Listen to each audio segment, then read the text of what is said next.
Ladies and gentlemen, welcome back to the CSTV. I'm your host, Kathleen Agaltoto, Madam CS, and this is The Striker. Stay tuned and have it true and real.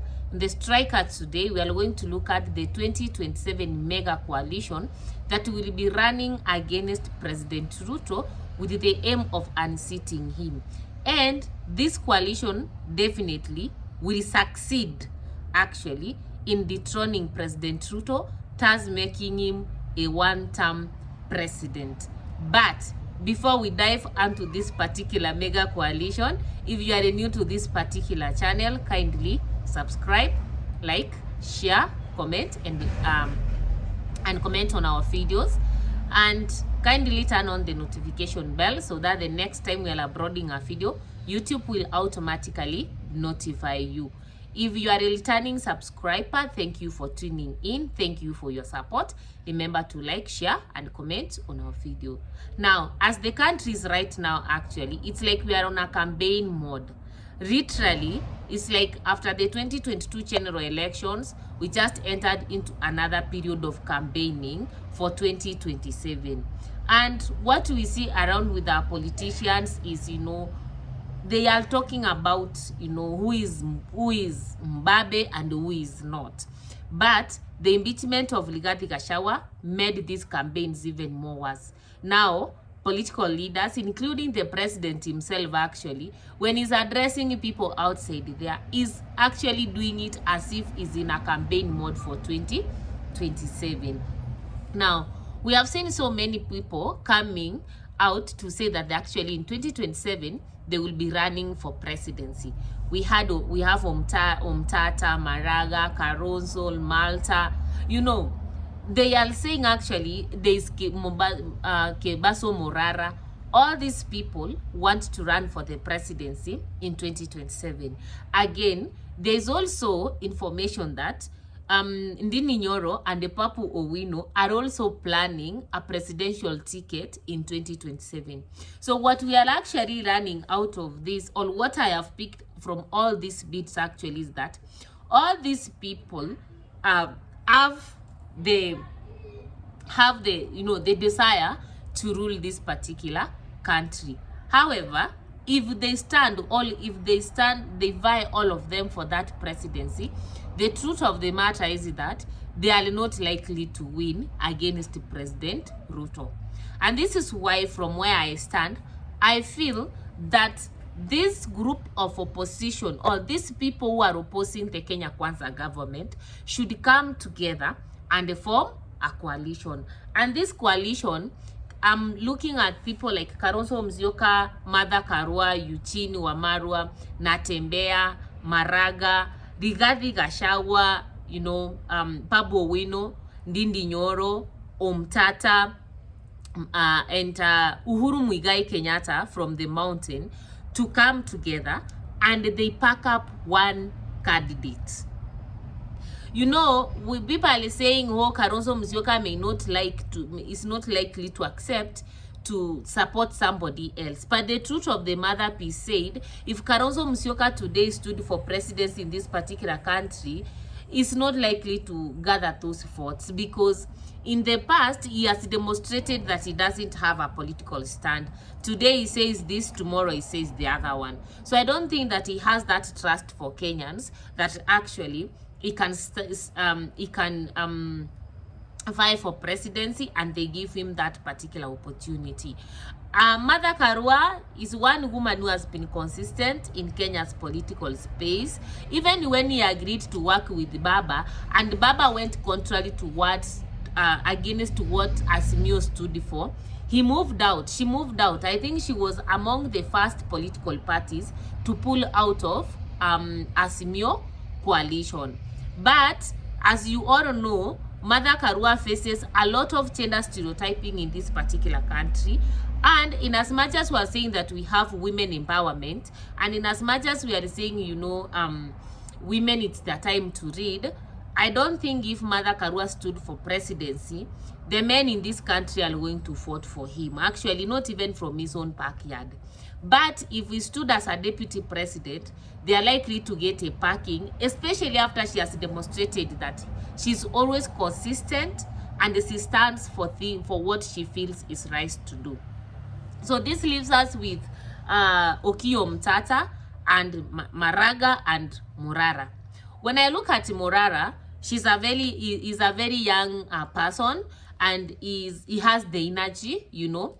He has all the support of the Gen Z, but I do not think that the older people in this country are likely to vote for him.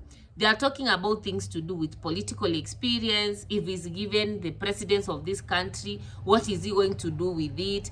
He's just flying out of a knee-jerk reaction, etc.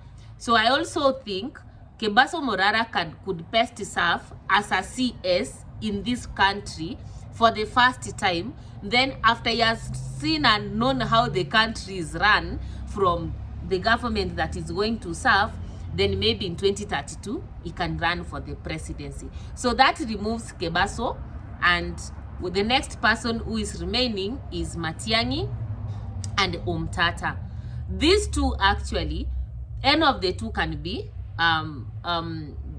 given the presidential ticket and be and are running mate, and they can be able actually to do what? To win these elections with the backing of all these other people that I have said here. Now, the problem will come in if all these people, nobody will agree to step down for the other one in terms of, you know, I want to be the president or I want to be the deputy president. So that is point number one. They have to agree. Point number two, if they come together, they could have actually garnered the votes from the Gen Z. When you see Morara Kebaso, trust me, the Gen is carrying along with him the Gen Z.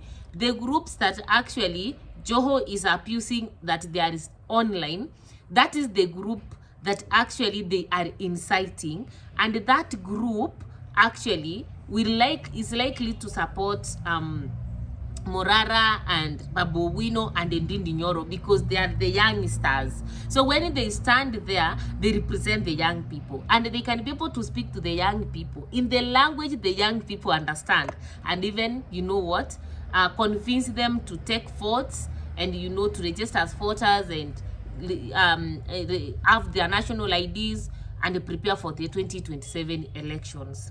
Now, if we put all these people together again, you realize that we could have come, Kalonzo will come with the Kamba forts.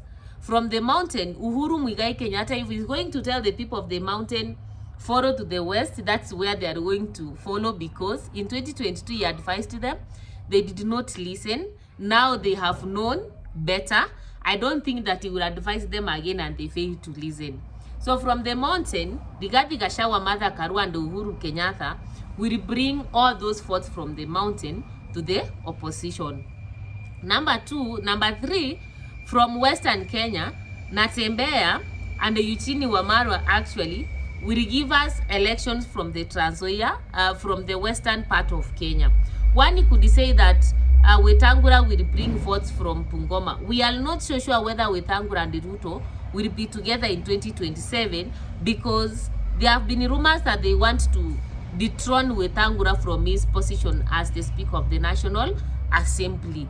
And therefore, you know, once bitten, twice shy, I don't think that Wetangula will work with Ruto in 2027. Then they will say from maybe Kakamega region and the Vihiga that Mudavadi and Obaranya are going to bring elections to Ruto. Mudavadi doesn't command any form of authority in Western Kenya, actually. He has very little to bring on the table, especially right now that he has actually disbanded his political party to join UDA. As about Obaranya, the political position or the CS position he has is just Fulisa. And we are also not sure that him being a member of ODM, whether in 2027, Baba will not betray Ruto and say he would be in the ballot box. In the ballot for the presidency. So we are also not sure whether ODM actually will continue to pledge their support and allegiance to President Ruto until 2027. So Ruto cannot actually bank on Obaranya and ODM to give him votes from the western side of Kenya. So when you look at the votes from the western side of Kenya, already Natembeya and Eugene Wamalwa could have commanded the latter part, and then the remaining part, it will be actually dividing among all the candidates that will be running for that particular position, meaning actually Western Kenya will not be like Ruto's stronghold, etc. Then when you come to Kisii, if Ruto actually is going, if Matiang'i is going to be part of this particular mega coalition, then we all know the Gusis love their son, and definitely they are going to rally behind him. And then when you see the likes of Martha Karua on that coalition, the women of this nation, I think, are likely to stand up for the first time in this country and try to demonstrate something. In 2027, in 2022, they were lied onto, and the outcome is the economic hardships that they have right now. And I think so, Martha Karua will help to bring the gender card also to the coalition. But the most important part of it is that this coalition can be able actually to rally the support of the church. Matiang'i is a church person, is not demonstrated any form of disobedience, arrogance, etc. towards the church. Like we have seen it, these people, we saw Kalonzo Musyoka and Eugene Wamalwa supporting the church when it said that the government is heading to the wrong direction. They came out actually to defend the church leaders. So in one way or another, these people are likely to attract the support of the church. And if they would have that support, then it means actually President Ruto would not have much actually to talk about, because the remaining regions could be the Rift Valley. Of course, from the Northern Frontier District, those elections will be divided, and so is the coastal part of Kenya. Right now, where we are not in a position whereby Ruto can say that the coastal part is his stronghold or ODM stronghold. If the coastal part is ODM's stronghold, it does not automatically translate to Ruto's stronghold, because Ruto is UDA and ODM is a different thing. So from where I stand, actually, Ruto has 98% chances of being a one-term president. And one could say it is very difficult to unseat a sitting president. The same way Ruto defeated the regime in 2022. The regime of, the government of the day had its own preferred candidate. But Ruto was able to defeat that government of the day single-handedly. You can imagine what will happen to him when a coalition of over 10 politicians come together and people who have earned the trust of Kenyans to unseat him. It will be very easy.